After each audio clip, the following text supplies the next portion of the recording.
Hello, hello, Questing for Glory 2021 June Marathon.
Alright.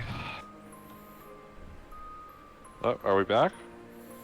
Are we back?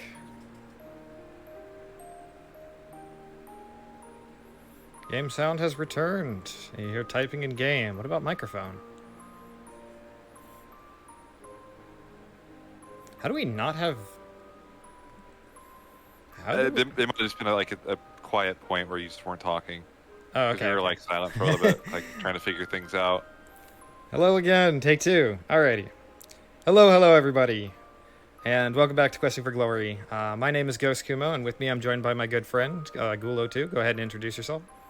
Hi, I'm Gulo too, introducing myself for the first time. Yes, the first time. I was always intended to be there. Alrighty, so, welcome. This is going to be East Memories of Celceta, a game that I've actually run numerous times on this channel in the past. But we're going to be doing it differently this time. The difference between past runs and this one is, first of all, we're going to be doing this game on the Nightmare difficulty. Now, the Nightmare difficulty has been somewhat of a difficult thing in the past to route for this game. East games are notorious for being incredibly high damage games where you just get utterly destroyed on the Nightmare difficulty. So, it had basically made routing this category historically kind of a nightmare to get consistent, to have any semblance of marathon consistency. The second difference, since the last time that this game was run on this channel, it broke. Again, as it has kind of been wont to do for the past 5 years. Nightmare, in fact, is almost a formality. The difference in category isn't huge from any percent easy anymore due to a number of glitches that you're going to see throughout here. Anyways, I'm ready to get going. I'll go ahead and give the countdown to the restreamer for whenever we're all ready here.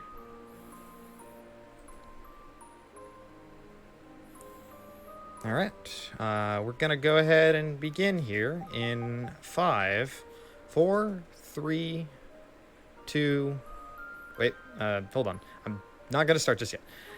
Just want to make I just want to make sure. I've seen the restreamer post in chat, and I just want to make sure that everything is good. You get to 2, get like all the way down at the countdown, and then wait a second. 2, 3, 4. Just pull a Futurama. Alrighty, for reals this time. All right, 5, 4, 3, 2, 1, go. So immediately the first thing you're going to see is that cutscenes in this game are extremely accelerated. The publisher of this game added a nice little fast forward feature in the PC release of this game. Actually, hold on just 1 second, please. I hate to do this, but I do need to make sure of one thing really quickly. We're gonna... Sorry about the false start. I need to make sure of one little quick thing here. Okay. Sorry about that. I needed to make absolute sure, because I noticed that I have my frames per second counter enabled on here. Normally, Discord hides these things, but I don't want my Steam friend messages to suddenly be coming up on the stream here. So, thankfully, that should not happen. Alright. Javated times 2. Alright, for reals. 5, 4, 3, 2, 1, go. Alright. So, you'll notice the cutscenes are accelerated in this game. It's about 5-6 times normal speed here. Making this intro cutscene that normally takes about 90 seconds take about 17. So, kind of the quest we're given here is we need to go save the miners of this village here, all while being completely amnesiac and forgetting all of our memories of this region. That's the name of the game. You're going to notice one thing about this game. The movement is really silly. The primary form of movement in this game is actually a dodge roll. It's going to be our main form of movement for about 80% of the run. And it's the most commonly exaggerated somersault I have ever seen in any video game ever. In any case, we need to collect our memories again. So we play as the series hero. His name is Adol Kristen. He's the main character of every Ys game besides Origin. And here we got a sword, and we have a new buddy. His name is Duran. You're going to be seeing a fair amount of him because he's actually the fastest moving character in this game. He's also fairly useful for some stuff early on in the game. So combat in this game, if you watched the Trials of Mana run earlier, they basically kind of ripped off modern Ys games with that game. This is the joke I like to make, but they're somewhat separate systems. So we have basic attacks in this game, and then we have skills that we can bind to the 4 face buttons. Each skill uses 10 SP, or uses a certain amount of SP. The default one using 10, which is notated by one little ray on the sundial on the bottom right side of the screen. So, as soon as we enter this fight here, we actually get our extra skill, which is a really nice little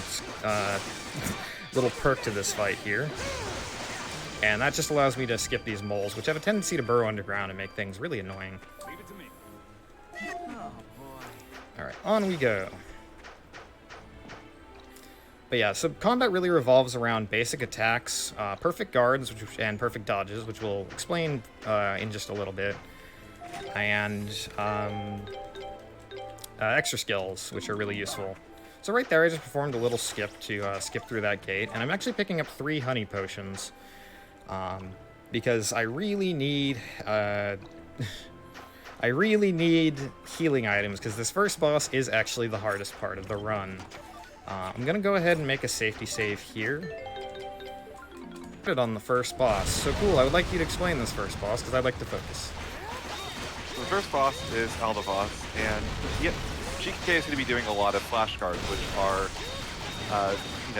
well-timed guards. Basically, think, if you play like Smash Brothers, if you block right before the hit is about to hit you, you get a big, big bonus, a bunch of invulnerability, and a lot of meter. And the meter's going to be good. It's going to let him do his extra skill a lot faster than he would otherwise be able to do. And you'll also see GK occasionally use a flash move afterwards, which is an attack that comes out with a lot of invulnerability, basically right after he leaves the flash guard stage. You can also, but with the way the game works, you can flash guard the same attack multiple times because the hitbox lasts long enough for the flash guard to be there multiple times. So you see like a lot of slowdown. That's the same move being flash guarded multiple times. leads to some really funny interactions. And it won't be shown in this run, I believe, but there is ways to get very, very crazy amounts of height with flashcards. Yep. Basically because they didn't really... It's nice that you can multi-flashcard things, but it's not particularly balanced or interesting. Yeah, this was actually added to the later re-releases of this game. So this fight is a gigantic hell sponge on Nightmare, which kind of has historically been one of the biggest obstacles to running this game on this difficulty, because this fight just A, murders your hands from all the amount of mashing, and B, loves to murder you, because this guy is a giant sponge to try and take on at level 1 or level 2. I believe there are no healing items in this game as well, like most EC. So Oh, there's any healing damage... items. There's healing items. Oh, there are in healing this items in this one? one. Yeah, Okay. that's Origin you're thinking of. I tried to get you to play I Origin. thought that was just a series mechanic. Okay. Just a couple of them, actually. Alright, so that's the first boss down, and thankfully we were able to get past the salt mine on the first try. I call this place the salt mine because this is where most runs go to die, because I'm kind of a perfectionist here. Alright, Wait, so... did you end that on 1 health, by the way, or was that... my ally had 1 HP. Adol was pretty low on health, and I used all my healing items. We are out of the mine, and now we're going to get into where this game really differs from the last few times I've had this game in this event, because we are going to perform a new trick found by a runner by the name of Jado. Shoutouts to Jado for ruining every East game, but this is called text storage. So, Ghoul, you want to go ahead and explain text storage, please? So text storage, if you interact with an NPC on the same frame you open the pause menu, you can open your map, which causes the text to be stored in the menu. So if you open and close the map twice in this menu while hiding the text by holding R1, you can move around while the game thinks you're talking to an NPC, and you keep the text box. You close the text box, scripted events, close the text box, like, have to play earlier than they mean to. So you can do this to force a cutscene to happen much faster, that like is supposed to take like a lot longer to get to, which gets the game's third-party member right after she's supposed to temporarily leave. It advances the story progress to think the game is right before the second dungeon. GK wants to the second time. Sorry, what did I say, third? Yeah, that's fine. But second dungeon. You'll have to do it a second time because otherwise you lose the ability to hold a third-party member. So yeah, as is with most games, if you want to break them, try to do multiple things at the same time. Pretty much. Alright, you got much of that down. So yeah, text storage. What can I say? It is the most broken thing that has ever been found in this game, and that is saying something. You're going to see this text box on this screen for quite a while here. I need to carry this all the way into what's supposed to be the second dungeon of the game. And currently I have a third-party member. Her name is Karna. She's supposed to join at level 11, but she's currently level 1 because we forced a sequence in which she's supposed to rejoin the party at a much later point in the game, rather than getting her from her original, the original place that you're supposed to get her. So I only really need her in the party for 2 particular things. One of which is I need to get an accessory that allows me to essentially circumvent a soft lock, and I need her to get in the dungeon to get this accessory. So that's really all I need her for at this point.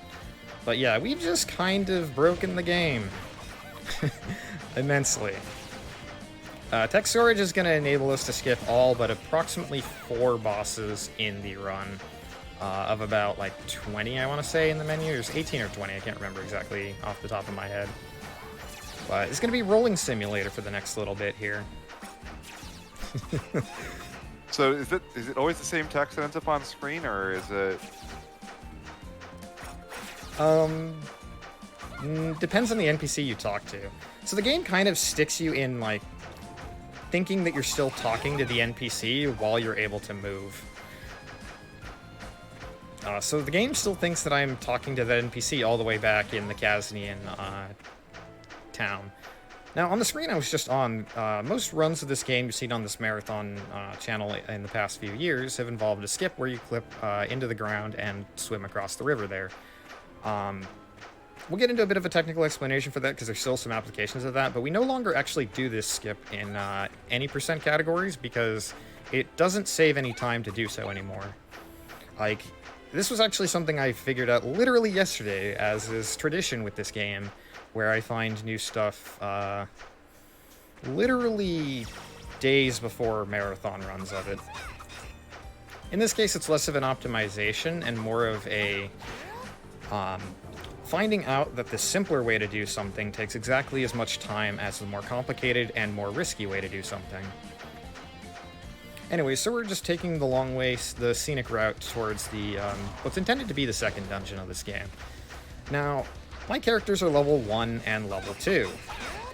If anything hits me, because it's Nightmare, I am dead. Which really stinks because although most enemies are fairly easy to deal with, there are a couple enemies along the way that can be quite annoying. I do also need to be very careful here that I do not get rid of this text box. Now, it's only a minor time loss at this point, but there are other instances where I need to be more careful with my deck storage. Thankfully, my dodge roll button does not exit out of the text box here. So what I'm doing, oh god, okay. So what I'm storing the text box here for, that's just a minor time loss there, is as soon as I enter this dungeon, the game's actually set to a point after this dungeon, so the fight that's programmed to happen at the start of this dungeon here does not actually happen as, and therefore I cannot actually complete this dungeon because I can't actually activate the trigger afterwards. However, I can actually force that trigger by holding the text box all the way up until the entrance of this dungeon. And then I activate it, which is basically I can't actually activate the overworld action, which Karna's overworld action is severing suspended cables. And I can only activate it if there's a text storage in this category. So activate it, and then I cancel the text box, which kind of forces it to happen. So how is it discovered that having text on screen lets you use an overworld action like that you're not supposed to be able to use otherwise? Or a cutscene? Giotto basically found text storage by accident and then spent the next like week and a half exploring uses of it. This was a few months ago. Huge shoutouts to Giotto for breaking this game far harder than it had already been broken, and it was really broken before. let me reassure you on that one. He has a tendency to do this with Ys games. He did this with Ys 8, turning it from a 2-hour run to a 20-minute run. He did this to Ys Oath-in-Felghana, turning it from a 2-hour run to an hour, or from like an hour and 40-minute run to a just barely under 1-hour run.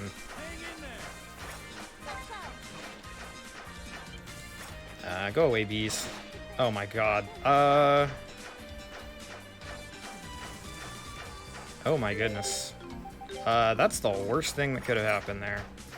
Alrighty. I apologize. We're gonna have to take a lengthy detour here. Do I even have a means around this? I might have to load an autosave. Okay. Alright. We're good. Karna was not supposed to die there. That's the first time that's ever happened to me. So, I can say the stock marathon phrase that's never happened before, but again, this is the first time Nightmare's been done in a marathon, so bear with me. So just out of curiosity, the first time you ran this was at, I believe, Limit Break, was it like 2016? 17. I started running that was on Vita, correct? Correct. This game was originally a Vita exclusive. Ported to PC. That's where a lot of the functions and a lot of the strange tech kind of really manifested. Originally because you had to own a Vita TV to... just loading a memory here just to get rid of the enemies around me. Originally you had to have a Vita TV and, you know, all this capture setup for that, which was kind of niche hardware, so I was the only Western runner for this game for a good solid 3 years. And there was only a handful of Japanese runners at the time as well.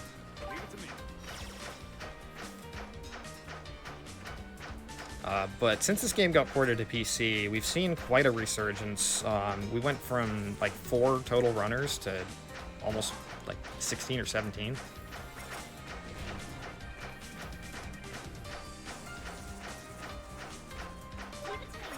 please, just go away, bees. I need to hit one of these severed suspended cables. I'm so glad I had the foresight to turn autosave on before the start of this run. Alright, Ghoul. So this part's one of the more complicated tricks. We're going to avoid a really annoying old skip, and instead what we're going to do is something called cutscene walking. So Ghoul, if you want to explain that, please. So Ghost is going to enter the boss area by rolling a character into its trigger. He's going to swap to an ally, open the menu, swap the first character back to the lead slot, then load a memory cutscene to stabilize the character's position. Then the map trick is going to allow him to move during the boss intro cutscene. From there, he's going to move on to the next room, tech storage of the treasure chest, escape a tutorial, open a memory, and then close the memories menu, which is going to prevent the boss fight from starting in the wrong screen.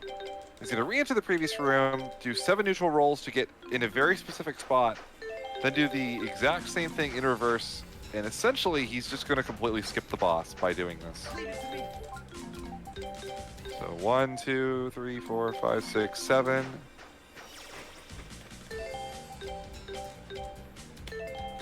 And there we go. Yep. We just completely skipped the boss. We got the one thing we needed in this dungeon. So, sadly, I do have other categories I've been working on for this game to try and, like, do more of the combat. Any percent doesn't really have a ton of the combat left in it anymore, but, I hadn't quite routed those categories when submitting for this event, so you're just gonna get the really comically busted, category.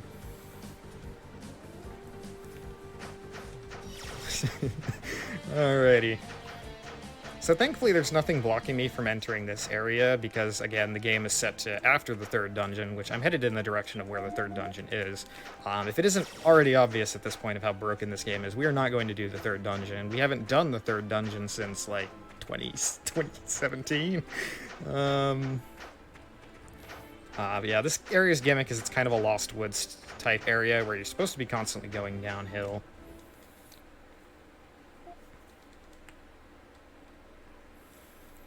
Alright, so normally I would actually do a tech storage on this sapling here in other categories, but this time I'm not going to. This is going to refresh my extra skill, because tents do that, and then I'm going to tech storage off this NPC standing here.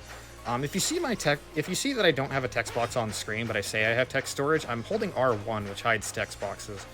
This is to prevent me from accidentally getting rid of my stored text while hitting confirm and cancel in the menu.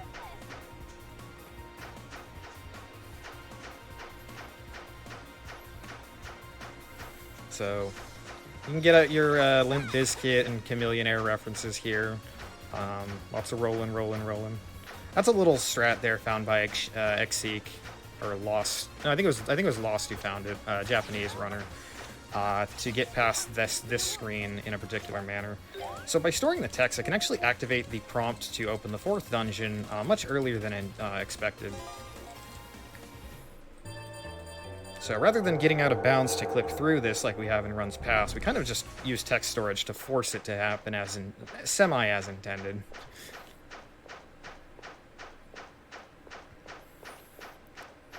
Alrighty, so this dungeon actually has some water areas, which I don't have the means to swim underwater, so we have to kind of find some creative ways to get underneath the water. Some of these were found by runner Zelnu, which huge shoutouts to him. We were able to jump or roll from that little bit of terrain, a little square there, to get just underneath the ledge here, and then we're gonna... Oopsies, I'm not supposed to do that. There we go. Load up a memory yet again, and then... Oh, come on. When I load up a memory, my characters kind of spawn above the water, and then they fall into the water to where I'm able to get just enough depth to get underneath that little ledge there. I like how the cutscene viewer is like the most broken thing in this game. Everything goes through the cutscene. It was the cutscene viewer, and then it was the map. The cutscene viewer was like the 2018-2019 thing that we found broke the game. Or the 2019 thing that we found that broke the game. 2018 was the being able to leave bosses early. So I'm going to attempt a strat here where I'm going to open the dwarf bracelet, load it. Oh wow, that's bad. Okay, this isn't the worst thing. I just need Adol alive. I'm gonna save here. So I'm gonna go up to about here, load up the dwarf bracelet, and I'm gonna load up a menu, or a memory. Oh, I missed it. I want to show this off. It's faster if I get this first try, but I'm gonna keep doing this until I'm able to get it. Maybe with my dead character I can't do this. Whatever, it's fine. As you can see, I'm level 2 at a point in the game where I'm supposed to be about level 16, so literally everything will one-hit kill me. So I wasn't able to show off that trick, but it's fine. It only saves a couple seconds anyway. What does the trick do? Lets me return to normal size while in the dwarf's cubbyhole, which I haven't explained. The dwarf bracelet lets me kind of shrink down the size and clear obstacles. We got another trick here. This is not a glitch. You can actually use your extra skill to completely bypass this boss trigger. You just use the extra skill, switch characters while the little intro animation plays, and then while my character moves forward and past the boss trigger, I switch to another character, and then switch back. So we just skip that boss, and that is not a glitch. So next we're going to do text storage here on the most morbid thing possible, our own grave. There is not enough time in this run to explain the story context behind why we are text storaging our literal own grave. But I will try to do it as succinctly as possible. Essentially, at this point, Adol is carrying this item called the Mask of the Sun, which is a dark, powerful MacGuffin that we really do not want to have fall into bad hands. And before the game, Adol almost died, and the reason that they thought that somebody buried him, they didn't actually bury him, but they buried the mask, thinking that there is no way he would be alive and not have this thing on his possession.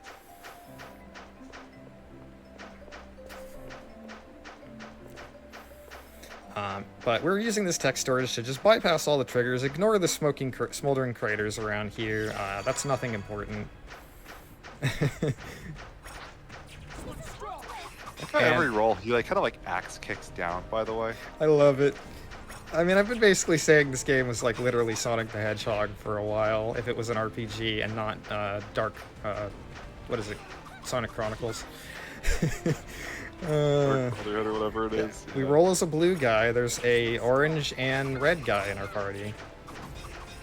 So I'm gonna get rid of the text box here, trigger this cutscene, and we're gonna get Pink Girl.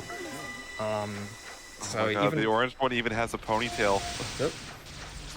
And the pink one's also a cutesy girl. So this is Kalilika. She's our fourth and final party member of the Any Percent run, but the fourth of 5 in this category. So Ghoul, want to explain Thunder Tower Ascent for me, please? Alright, so in this area, you're supposed to activate lightning rods to create safe zones. However, the lightning strikes are on a 2.1 second global timer, which just so happens to tick even inside of the menu.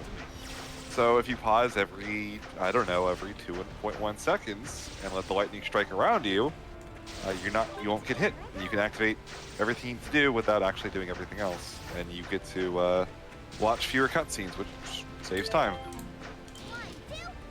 That was risky, but I went for it. Gotta go fast. But yeah, so we essentially only have to light 2 lightning rods of the intended 6 or 7. But it turns this part into what I call the Final Fantasy X portion of this game, shouting out another game that was in this marathon already. And we're going to do it one more time. We're going to dodge lightning one more time to get past this trigger over to the left, which is essentially the area we need to go to next. Oh god, I timed it wrong. Alright.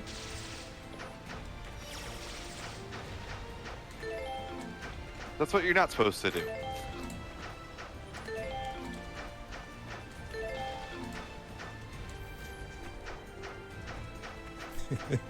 Alrighty, so we've cleared that part. Thankfully only getting struck by lightning once. The first time I ever ran this game at a How limit... do you time that, by the way? Is it just 2 rolls and then pause? Or I kind of just have it instinctually, but I do kind of listen for the sound of rolls, which kind of give me a general sense of time. I mean, I'm a drummer. I'm used to listening to a metronome anyway, so... Ah, that makes sense.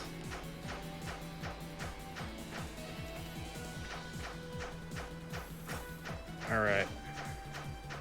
So, everything I've just done has been major glitches. So what's one more glitch gonna hurt? This is the most, like, hard to follow, weird glitch in this game. It was something I theorized could be put in the route for a long time, but it wasn't until the really broken any percent category that we really were able to put this in. So I'm gonna stay at this, just to kind of set the story state where I want it to be. And then I'm gonna head over left here. Ghoul, if you would be so kind, would you go ahead and explain Coral Skip for me, please? Because I gotta focus. So when a character is despawned in water, in this case, he's going to swap one character out for a different one. And then GK is going to move to solid ground that's higher vertically on the Z-axis and then swap them back in. They spawn under the floor and out of bounds. And then GK's going to go to the memory menu, which resets his characters. He's going to swap to the second party member, and then he's going to repeat this 12 to 13 times. And each time this happens, the second party member is going to go slightly farther back into the left, while being slightly higher on the Z-axis. And then after 12 times, he's going to get enough height and distance to bypass a coral wall that's right here, and he's going to get access to a loading zone to get to a much later area in the game. Correct. I lost count, so I'm gonna just do this a couple more times. Make a second safety save, because this trick is kind of screwy. I didn't need to do it. That was an excess amount of times. Whatever. Alright, we hit the loading zone. We're good. Can you do that too much? No. Thankfully, you can't overdo it. There are ways to make it slightly harder, though, but there's sort of like a wall that prevents me from going too high, too far, and it just kind of... I can just barely brush up on the loading zone there. This is a running question. Is there fall damage in this game? Could you actually... No. There is no fall damage, but if you get under the ground and there's no water nearby, water extends all the way down to a kill plane, which is another 3D Sonic reference. If you clip out of bounds and you fall a certain distance, the game will just kill you. This is their way of bypassing any intentional soft locks. Trying to prevent you from getting out of bounds and falling off the world. Mm-hmm. Pretty common solution, I would say. Yeah. Or they just eject you outright. So, the next thing that we're going to do is we're going to do a text storage, although this one's going to work a little bit differently. This is going to be on this little sapling here. Unlike normal text storages, I can't hit confirm or cancel and hide it with the R1 button. So instead what I'm going to do is I'm going to use the mouse and keyboard to menu here. And then I'm going to cross this, this weird movement here essentially is going to enable me to trigger this cutscene that's supposed to happen at the end of this quest here. And we're going to repeat this cutscene over and over because this quest gives me 25,000 gold every time I complete it. I have overdone it, but this is essentially a means to generate an absolutely ludicrous amount of money. Yeah, I way overdid it. You only really need to do this 3 times, but I ended up doing it 6 because I lost count. Alright. You doubled your ludicrous amount of money. Yep. Like trying to remember what the steps were past ludicrous speed and Spaceballs, and I cannot remember it for the life of me. Spaceballs? Oh, please tell me you've seen Spaceballs. I only know the Combing the Desert. I have not seen Spaceballs. I'm sorry. Alright, we're text storaging off this NPC here. Leaving town, and we're gonna re-enter town because we want to trigger this cutscene that's supposed to play about here, which sets the game's story state to right before I'm supposed to enter this town. This is where we get the 6th party member, Frida, aka Best Girl.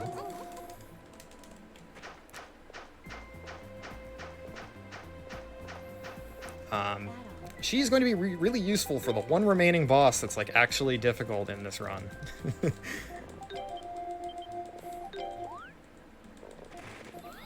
She also kind of is tied to a boss fight that I have to do as soon as I recruit her. Thankfully, this fight's much easier. So this is Lisa. She's terrible. I can't get into too much explanation for why. But she's less terrible in this category than she has in runs before. So shoutouts to Lisa. You go, girl. Another glitch in this game. I'm not sure if I can call it a glitch or just a really weird programming quirk. But Frida has a self buff that buffs my party to get a little bit of strength. You can use a flash guard at the end of this. I don't know what they were thinking when they did this. I still think it's completely by accident. But it's a really cheesy means to generate extra skill and mini crits from flash guards. So the nice thing about Frida is she comes at level 30, as opposed to Adol and Durin, which are currently level 2. This fight's really easily, thankfully. The only problem is Frida's 40 SP skill, Cactus Drive, has this really bad tendency to just completely miss whatever target you're aiming for. There we go.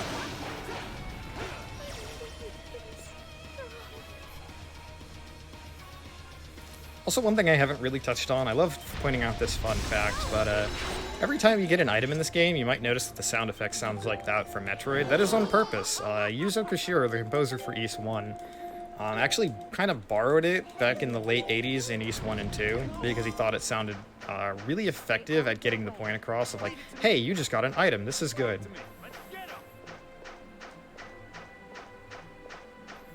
Alright, so I actually managed, while I was doing that movement in the Ashen Forest after Coral Skip, I set up a warp here. And this is going to be where we're going to go to fight a boss.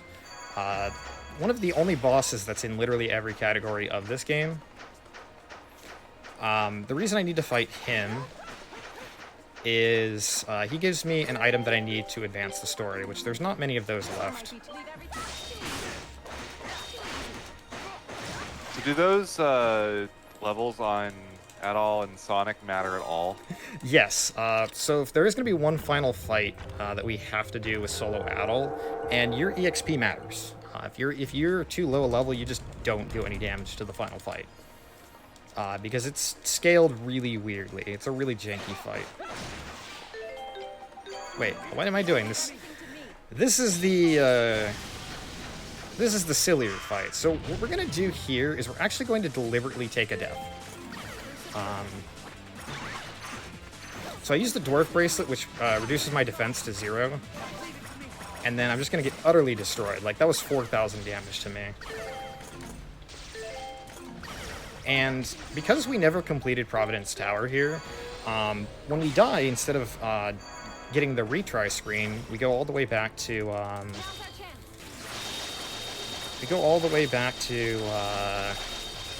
the entrance to Providence Tower. Oh god.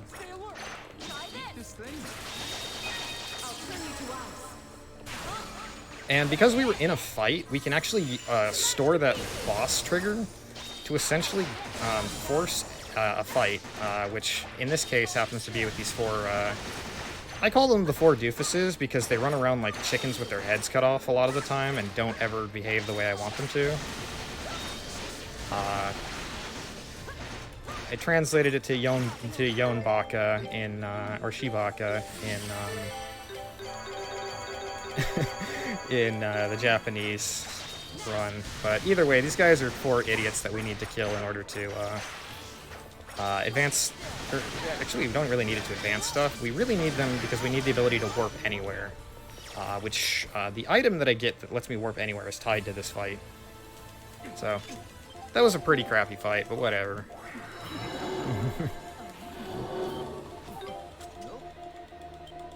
So don't worry about any of this cutscene. Just ignore the fact that Frida's not supposed to be in this cutscene. She's just kind of standing there in her default pose the entire time. She's not in this cutscene at all either. I think she's just being left to stay right outside the door. Alright, so now we're going to work back to fight the frog, and this is the single worst fight of this entire run. That's the entire reason I spent a lot of extra effort just to get Frida into my party. Let's get them.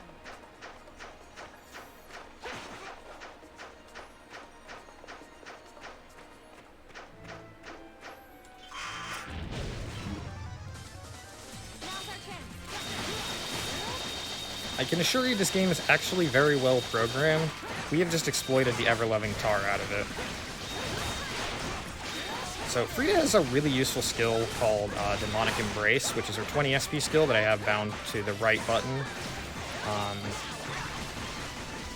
that happens to put this guy in a stun lock and also be really good at crowd controlling the little frogs, which kind of make this fight absolute hell on higher difficulties because they'd love to just completely just knock me out of whatever I'm doing. Also, it happens to get this boss in a stun lock, which is really powerful.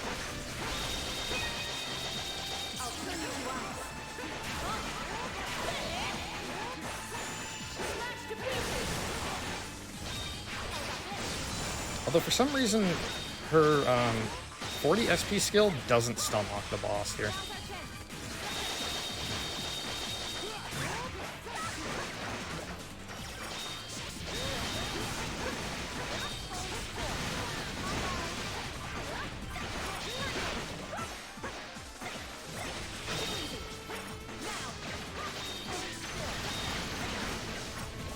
Yeah, so that frog just kind of knocked me out of whatever the heck I was just doing.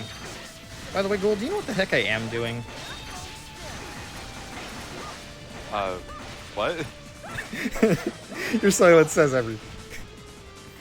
I'm just watching Frog Gargos over here get destroyed. So. Alrighty. So we're gonna text storage off of this chest because why not? It allows me to actually use the map and warp to where I need to go next while the little tutorial text is playing, which saves just a very small amount of time. Alright, so gone is this dramatic roll, and now we have dramatic elbow. So this game has officially become a Wario Land speedrun if you're familiar with that series, which if you're not, please make yourself familiar with it, because it is awesome.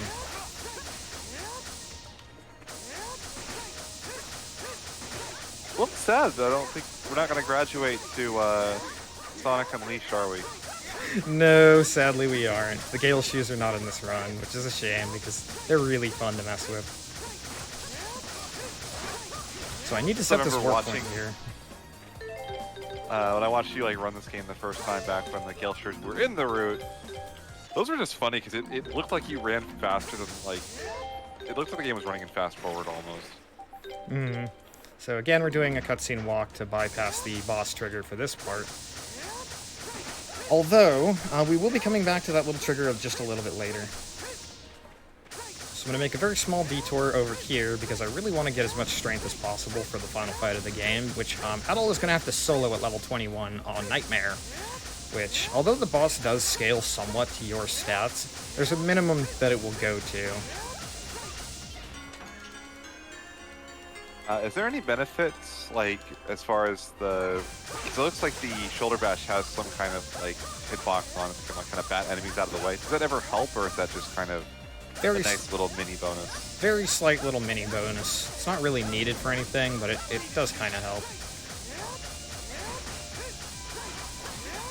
Alright. So if you thought any of the glitches I've done thus far were the Grand Poobah, you would be mistaken. There's one final big glitch that we're going to do. Like, you might see, oh hey, the run is 37 minutes in. How are you going to beat this game in, you know, under like 10 minutes more? The first thing I need to do is I need to get equipped with some better stuff. Thankfully, I can force a cutscene on this screen. There's one NPC on here that I can text storage off of, which is this little Roo here. They speak in a weird language. We're going to roll up to about the entrance here, and then it's going to trigger the cutscene of entering this village, which is going to allow me to talk to the shopkeeper, because I can't actually talk to the shopkeeper until I'm at the proper story flag. Alright, so I'm going to buy a Rune Glaive for Frida, and then Rune Sword for Adol. And then I should have enough healing. Alright, so the next thing I'm going to do... I'm going to... Okay, just making sure I have everything I need. So, Ghoul, you want to explain the endgame trigger that here? Alright, so GK is going to enter this boss trigger, load a memory, and then use the map, you know, the two big ones, to enable cutscene walking, and then immediately he's going to warp from Elduke from the map, which is where the final dungeon entrance is located. He's going to move near the entrance before the boss intro cutscene fades to black, open the map menu and wait for the second fade out. It's going to force another cutscene that triggers the opening of the final dungeon. is it open the map 2 more times, he can move around during that cutscene, entering the final dungeon while a boss fight is quote-unquote going. So instead, he's going to start an encounter on the first screen of the final dungeon, which... Oh, you can actually hold off on that. You can actually hold off on that. Hold up, just a second. Leave everything to me. Okay, so, alrighty. We'll get to that part in just a second. But yeah, so there's a kind of like lengthy cutscene here that's supposed to be the entrance to the final dungeon cutscene. Once we basically repair the mask and just enter the dungeon. I've had barely any time to explain any story context. Half of these characters in these cutscenes have literally never shown up at any point because we completely shattered this game. But this cutscene is really funny because as long as you're not controlling Adol, Adol will walk up to the door as if he wasn't in your party, and he's going to open the door to the final dungeon, which, even in the cutscene, I can walk through it. I love that. So we roll up here, and it's going to trigger a fight. So, Ghoul, you can explain the rest. Sorry to cut you off there. So, once he enters the final dungeon, the game says, oh, you're in a boss fight. So it's going to start an encounter on the first screen, which is going to create a trigger for the final sequence of the game, basically meaning he doesn't have to do the final dungeon, except for, I assume, the final boss, judging by the fact that you had to gear up at all for it. Yep. So there is one final fight. It's not really a... It's more like a bonus boss than an actual final boss, so we will sadly skip the, like, all-important, like, grand final boss of this game.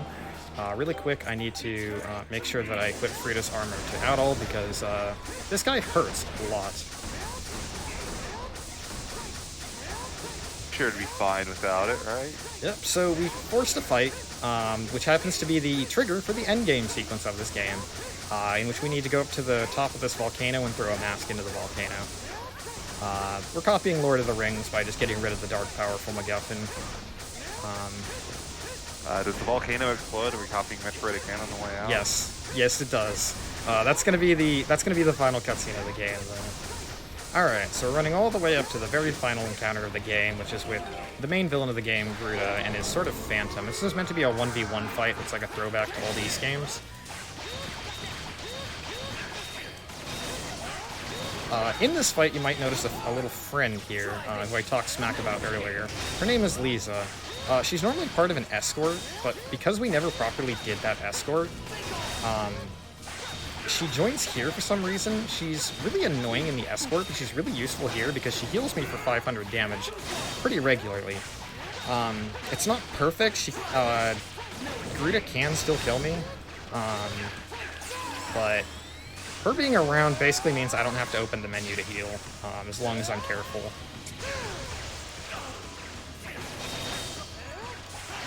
So yeah, you can see I really don't do a lot of damage to this guy. This fight's meant to take like under a minute in a casual playthrough. The one thing I don't want him to do is to aggro onto Lisa, because if he does that, he becomes a giant pain in the neck. So I just parried his finisher skill there.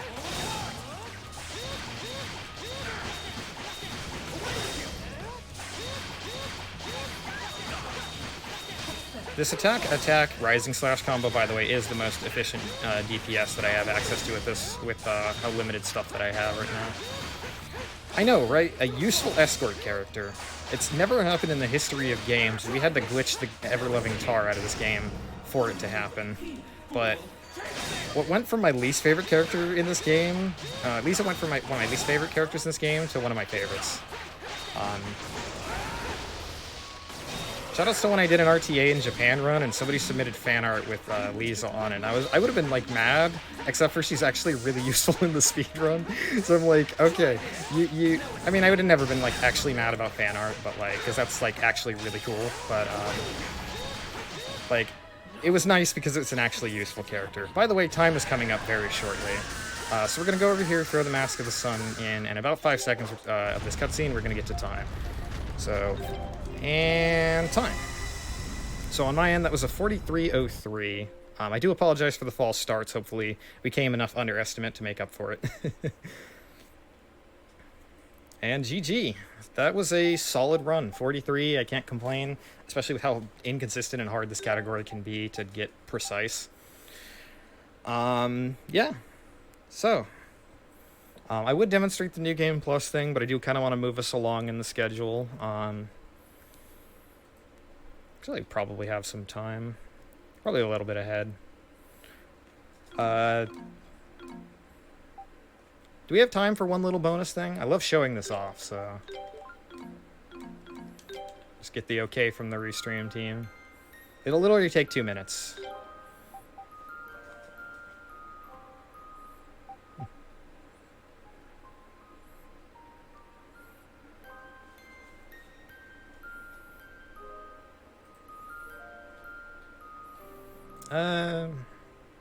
Sure, why not? So I'll demonstrate this thing. It takes just a couple seconds, or it'll take just a minute. So, you see this file that I just made? Actually, I'm gonna load up a better file. No, this one's not completed. Let's just do this one. All right. So we're like 20 minutes ahead of schedule. So I'll go ahead and demonstrate how to quickly beat New Game Plus. You can do this on the Nightmare difficulty. In fact, I might as well just do it on the Nightmare difficulty. Wait, no, it's extra hard. I'll just do it on easy. How about that? You can do this on the Nightmare difficulty, though, if you with your existing save file. So, go ahead and just start this off. I'll run a timer in the background. So I loaded up the save file that I used when I cleared the game for that speedrun.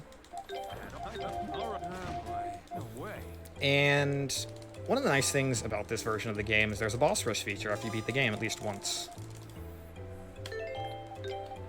So I can go straight to the final fight that I just did. And I'm going to want Garuda to do this attack here. And then I'm going to repeatedly guard the same attack. Ghoul was alluding to this earlier. If you guard an attack that knocks you upward a bunch of times, you can actually store the vertical momentum to escape a boss fight. And it works even in boss rush. So as soon as I open the memories menu there, it turns the game from being in boss rush, which means that like it saves my time from completing this fight. Turns that into an actual story mode run of this game.